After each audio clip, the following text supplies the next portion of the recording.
رب العالمین نے جنت کو بیان کیا ہے اور اس کی ایک صفت بیان کی ہے. کیا صفت؟ وَجَنَّةٍ عَرْضُهَا السَّمَاوَاتُ وَالْأَرْضُ. اس جنت کی طرف تم ایک دوسرے سے آگے بڑھو کہ جس کی چوڑائی آسمان اور زمین ہے. جس کی چوڑائی کیا ہے؟ آسمان اور زمین ہے. سورہ الحدید آپ تلاوت کریں گے تو اس کے اندر اس طرح سے آیا. سورہ الحدید آیت نمبر 21 کے اندر اللہ تعالیٰ نے جنت کے بارے میں فرمایا عرضها كعرض السماء والارض، کہ اس جنت کی چوڑائی آسمان اور زمین کی چوڑائی کی طرح ہے. یہاں پر کیا آیا؟ جنت کی چوڑائی آسمان اور زمین ہے، اور وہاں کیا آیا؟ جنت کی چوڑائی آسمان اور زمین کی چوڑائی کی طرح ہے. یہاں پر ہے اور یہاں پر طرح ہے. فرق کیا ہے دونوں میں؟ قرآن حکیم زبان کے اعتبار سے بھی ایک بہت بڑا معجزہ ہے. اس میں ایک چیز ہوتی ہے تشبیہ دینا. تشبیہ دینے کا مطلب کسی کو کسی کی طرح قرار دینا، بتانا. تو اس تشبیہ کے اندر بھی بہت ساری باتیں ہوتی ہیں. تھوڑی سی بحث اس پر میں آپ حضرات کی خدمت میں رکھوں گا تاکہ بات بہت اچھی طرح سمجھ میں آئے. ایک میں کہا گیا کہ جنت کی چوڑائی آسمان، تمام آسمان اور زمین ہے، اور ایک میں بتایا گیا کہ جنت کی چوڑائی زمین اور آسمان کی چوڑائی کی طرح ہے. دونوں باتوں میں فرق سمجھ میں آ رہا ہے. اس کو کہا جاتا ہے زبان کی اصطلاح میں تشبیہ بلیغ اور تشبیہ غیر بلیغ، تشبیہ مؤکد، تشبیہ غیر مؤکد. اب مثال دیں گے تو بات سمجھ میں آئے. کوئی انسان بڑا سخی آدمی ہے، بڑا خرچ کرتا ہے، دیتا لیتا ہے لوگوں کو. تو کوئی اس کے بارے میں کہے فلاں سمندر کی طرح ہے، یا کوئی کہے فلاں سمندر ہے دینے میں. فرق سمجھ میں آئے؟ فلاں شخص سمندر ہے دینے میں، عطا کرنے میں، اور کوئی کہے فلاں شخص سمندر کی طرح ہے دینے میں. دونوں فرق ہے، بہت فرق ہے. تو ایک تشبیہ بلیغ ہے اور ایک تشبیہ بلیغ مؤکد ہے. یہاں پر قرآن حکیم میں یہاں پر جو ذکر کیا گیا ہے کہ جنت کی چوڑائی آسمان اور زمین ہے، یہ تشبیہ بلیغ ہے، مؤکد ہے. سوال یہ ہوتا ہے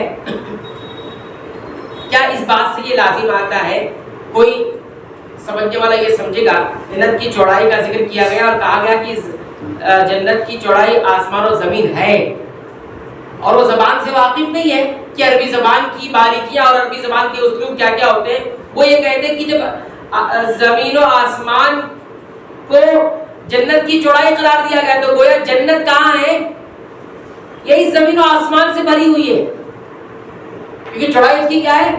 آسمان اور زمین ہے. کیا مطلب ہوا؟ مطلب یہ ہوا کہ جنت یہی ہے، جنت یہی ہے، زمین و آسمان کی چوڑائی میں ہی جنت ہے. کیا یہ بات صحیح ہوگی؟ یا اس سے یہ لازم آتا ہے، یا پھر یہ لازم آتا ہے کہ نہیں زمین و آسمان کی چوڑائی کی طرح جنت کی چوڑائی ہے لیکن اس کی جگہ کہیں اور ہے، اس کی جگہ کہیں اور ہے، جنت کہیں اور ہے.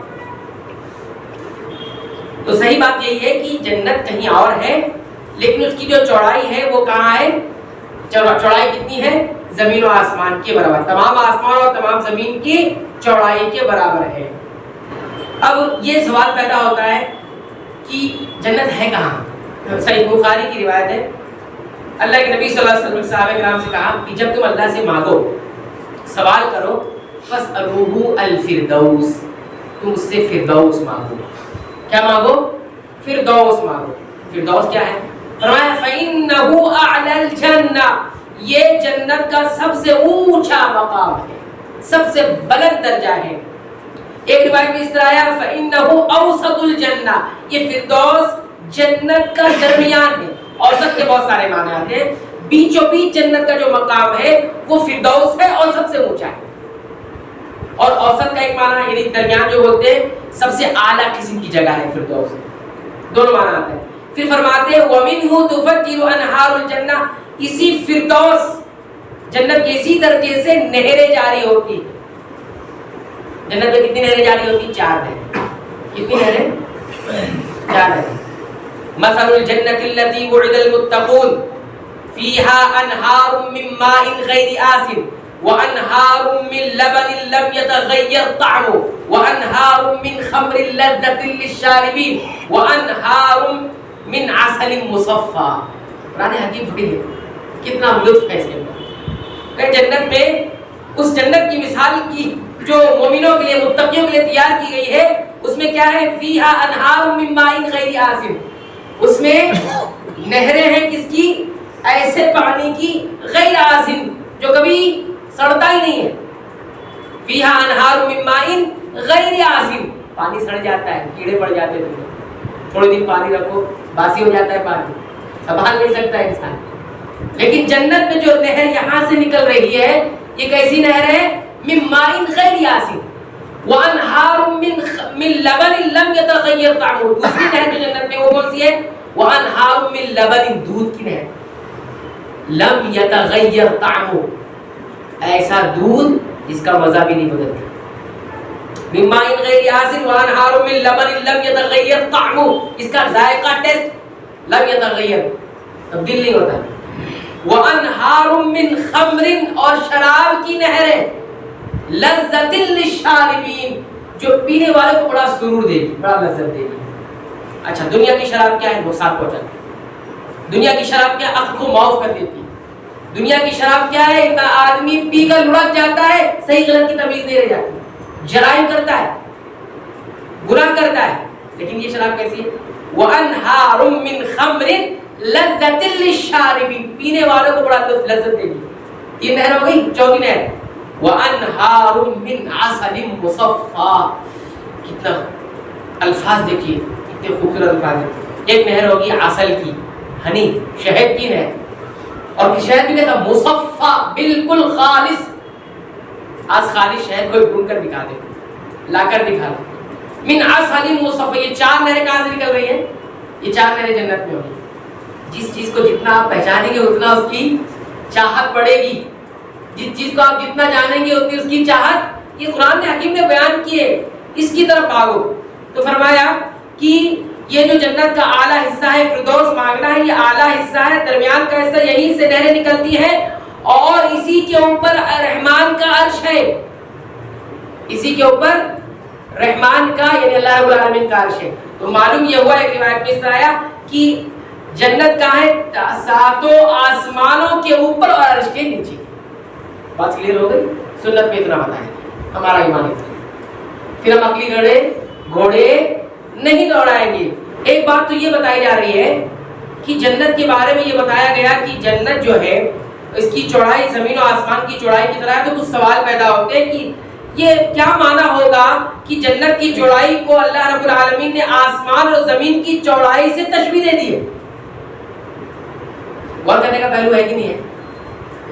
غور کرنے کا. اور یہ خود کہا جاتا ہے کہ جنت کی نعمتیں ایسی ہیں، جنت ایسی جس کو دیکھا نہیں کسی آنکھ نے، کسی کان نے سنا نہیں، اور کسی کے ذہن و دماغوں کا تصور بھی نہیں آ سکتا. لیکن اللہ رب العالمین تشبیہ دی ہے کہ جنت کی چوڑائی جو ہے آسمان اور زمین کی چوڑائی کی طرح ہے. کیا معنی ہے؟ معنی اس کا کئی ایک معنی بیان کیے، میں چند معنی بیان کروں گا تو آپ کو بڑا لطف آئے گا. پہلا معنی یہ بیان کیا گیا ہے، معنی اس کا یہ ہے کہ آسمان اور زمین کو لایا جائے، لانے کے بعد آسمان کو زمین کو تہ بتہ رکھ دیا جائے. کیا کر دیا جائے؟ تہ بتہ ایک کے اوپر ایک رکھ دیا جائے، اور پھر رکھنے کے بعد ایسا بنا دیا جائے کہ اس کو تقسیم نہ کیا جا سکے، یعنی پوری ایک شکل بنا دی جائے، بعض کو ملا کر. تو بتایا کہ جو چوڑائی آپ کو نظر آئے گی وہی چوڑائی جنت کی، اور اس کی چوڑائی کوئی جان ہی نہیں سکتا سوائے اللہ کی. ابھی انسان زمین اور آسمان کا ڈسٹینس ہی نہیں ناپ پایا ہے. پھر ایک آسمان سے دوسرے آسمان کا ڈسٹینس، فاصلہ کیا ہے وہ نہیں آتا. 500 سال کا فاصلہ حدیث کے اندر آیا ہے. ایک آسمان سے دوسرے آسمان کے درمیان کا فاصلہ، ڈسٹینس، مسافت کتنی ہے؟ 500 سال کی. تو 7 آسمان میں کتنا ہو گیا؟ اور پھر زمین کتنا نیچے وہ تو معلوم نہیں. یہ جنت ہے. تو آپ دیکھیے یہ ہے ایک معنی یہ ہو گیا. دوسرا معنی دیکھیے، دوسرا معنی یہ ہے کہ جنت جس کی چوڑائی یہ بتا گئی ہے کہ وہ زمین و آسمان کی طرح اس کی چوڑائی ہے، تو گویا وہ ایک ہی آدمی کے لیے ایک جنت ہے اتنی.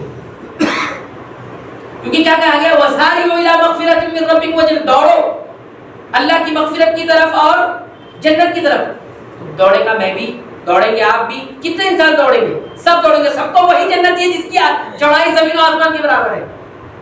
تو اہل علم کا معنی اس کا یہ ہے کہ ہر انسان کو اتنی بڑی جنت ملے گی جتنی بڑی جنت جس کی چوڑائی ایک زمین و آسمان کے برابر ہے.